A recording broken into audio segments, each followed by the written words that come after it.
Oke, untuk selanjutnya ini ada satu pertanyaan lagi, Ibu, di kolom chat Zoom dari Ibu Rosmita. Oke. Ya, izin bertanya, Ibu, apakah peserta didik yang lamban dalam membaca, perhatian yang tidak fokus, apa itu termasuk ABK? Dan bagaimana cara kami untuk mengatasinya? Seperti Oke. itu. Ya, nah apakah anak peserta didik yang lamban dalam membaca gitu ya? Ini sudah berarti ada disleksia mungkin ya gitu ya. Tapi tidak mesti disleksia juga sih ya, Mbak Dewi ya. Eh, Lamban membaca itu juga mungkin karena slow learner tadi ya. Kemudian juga tidak fokus, itu apakah termasuk ABK? Iya, Bu. Kalau saya melihat anak dengan peserta didik gitu ya, saya melihat dikasih bacaan ini kok memahaminya sulit, berarti kan dia adalah mempunyai kebutuhan khusus gitu ya. Harus ada stimulus-stimulus bagaimana dia bisa mengikuti atau bisa membaca seperti itu. Nah, kemudian yang tidak fokus apakah juga terkait dengan termasuk dengan ABK? Iya, karena dalam proses pembelajaran, hal yang utama ya Bapak Ibu, yang bisa baca, bisa memahami bacaan itu juga tidak banyak. Keputusan kami kan kalau untuk mengikuti pembelajaran minimal dia bisa memahami kalimat, gitu ya, membuat kalimat subjek predikat objek gitu ya. Nah, kalau subjek predikat objek saja tidak bisa gitu ya untuk level universitas, maka dia perlu ada stimulus gitu ya. Oh, perlu dikursuskan lagi. Nah, untuk yang siswa SD ataupun SMP ya, mungkin SD ya Bu Rusmita ya.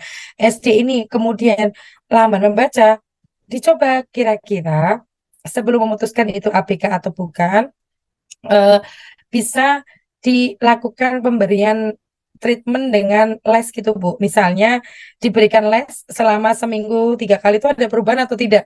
Kalau tidak ada perubahan dan perubahannya sangat lamban, maka perlu dites jadi psikolog. Tadi bisa bisa kerjasama dengan puskesmas. Supaya apa? Supaya diagnosa atau peneguhan bahwa anak ini ABK itu sesuai dengan ahlinya gitu ya. Tidak dari kita gitu yang guru pendidik, tetapi guru pendidik ini hanya melaporkan, kemudian menjebatani siswa dan orang tua untuk melakukan tes kepada ahlinya, seperti itu. Nah, kemudian termasuk yang kurang fokus. Ketika asesmen masuk SD, ternyata anaknya tuh baru ketahuan kalau anak ini cerdas sekali tetapi tidak fokus. Jadi belum selesai A sudah mengerjakan B, C, D, E gitu loh. Jadi akhirnya apa yang dilakukan anak ini butuh terapi ke psikolog gitu ya untuk bisa menyalurkan bakatnya yang dia tuh anak cerdas, kemudian dia bisa fokus dalam mempelajari sebuah materi ataupun apalagi gitu ya. Maka dia butuh terapi sampai anak ini masuk SD. Nah,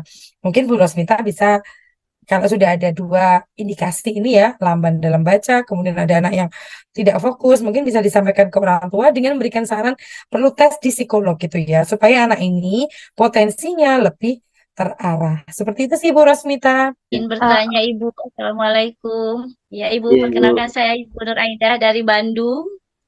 Gini Bu, saya punya peserta didik yang sulit belajar.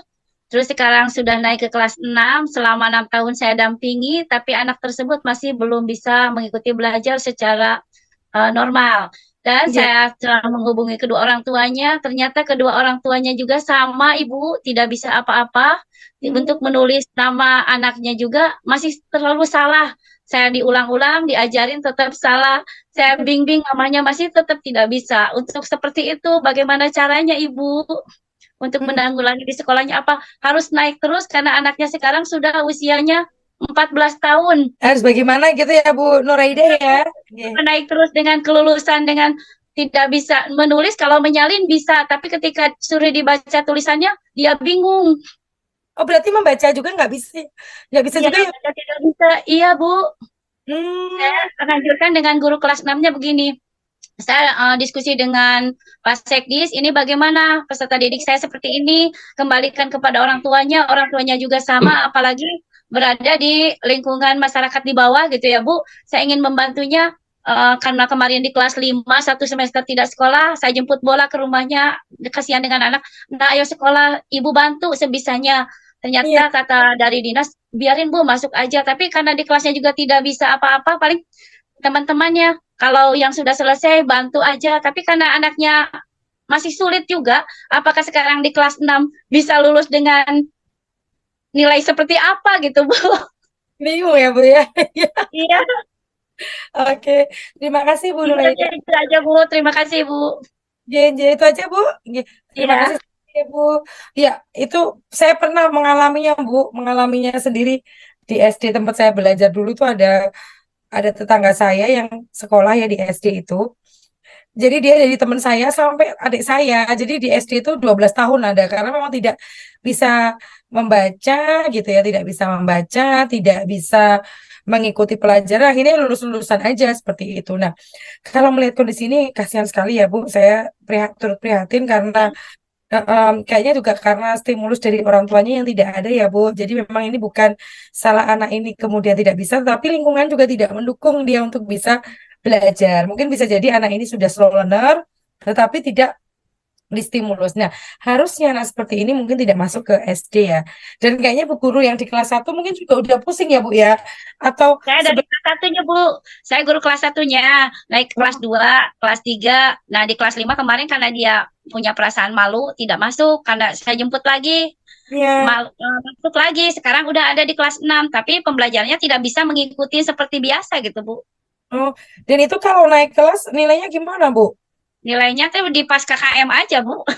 Oh iya. Kalau ulangan dikasih soal kelas satu juga masih tetap belum bisa ngisi. Oh ya berarti memang nggak bisa ya Bu ya. Jadi ada ini ya Bapak Ibu, ada anak yang memang tidak berpotensi di akademik. Nah, kalau saya saran Bu Nuraida, anak itu laki-laki perempuan Bu. Laki-laki, Bu. Tapi kalau jiwa sosialnya luar biasa, Bu. Nah, berarti dia fokusnya memang tidak pada akademik ya Bu. Jadi kita memang ada jenis disabilitas yang memang kita tidak bisa memaksa dia untuk bisa fokus di akademik gitu ya. Jadi bisanya mungkin di bagian yang teknis-teknis. Kalau dia suka memasak berarti udah diajak dikursusin memasak di BLK gitu ya, balai latihan kerja gitu kan karena suka ada ya Bu ya. Mungkin bisa disarankan supaya bisa anak ini mandiri. Kasihan juga saya kalau memang dia tidak bisa menempuh pendidikan SD, SMP, ya menurut saya sudah nggak apa-apa, nggak perlu dipaksakan ya Bu. Nanti kalau memang nggak bisa ujian ya sudah nggak lulus nggak apa-apa. Yang penting udah dikasih surat keterangan bahwa memang sudah pernah menempuh pendidikan sampai kelas 6, tetapi dengan hasil yang tidak terlalu bagus gitu, bisa seperti itu. Nah, tidak bisa mengikuti. Nah, itu berarti sarannya adalah diberikan pelatihan kerja saja Bu. Misalnya kalau dia anaknya suka jahit, ya jahit. Kalau anaknya suka masak, ya berarti pelatihan memasak. Seperti itu aja Bu, kayak gitu. Jadi tidak semua anak itu memang harus sekolah seperti itu. Oke. Untuk Iya, kasus terima kasih, Bu. oke. Iya, iya paham, Bu. Mungkin saya akan anjurkan untuk mengikuti pelatihan-pelatihan. Soalnya kalau sekarang juga pas pulang, dia kadang nggak main di jalan atau jadi badut gitu, Bu. Mungkin secara ekonomi juga tidak mendukung ya Bu. Ya, ya Ibu, terima kasih, Ibu. Ya, sama-sama Bu. Ya, terima kasih Bu Astri atas penjelasannya.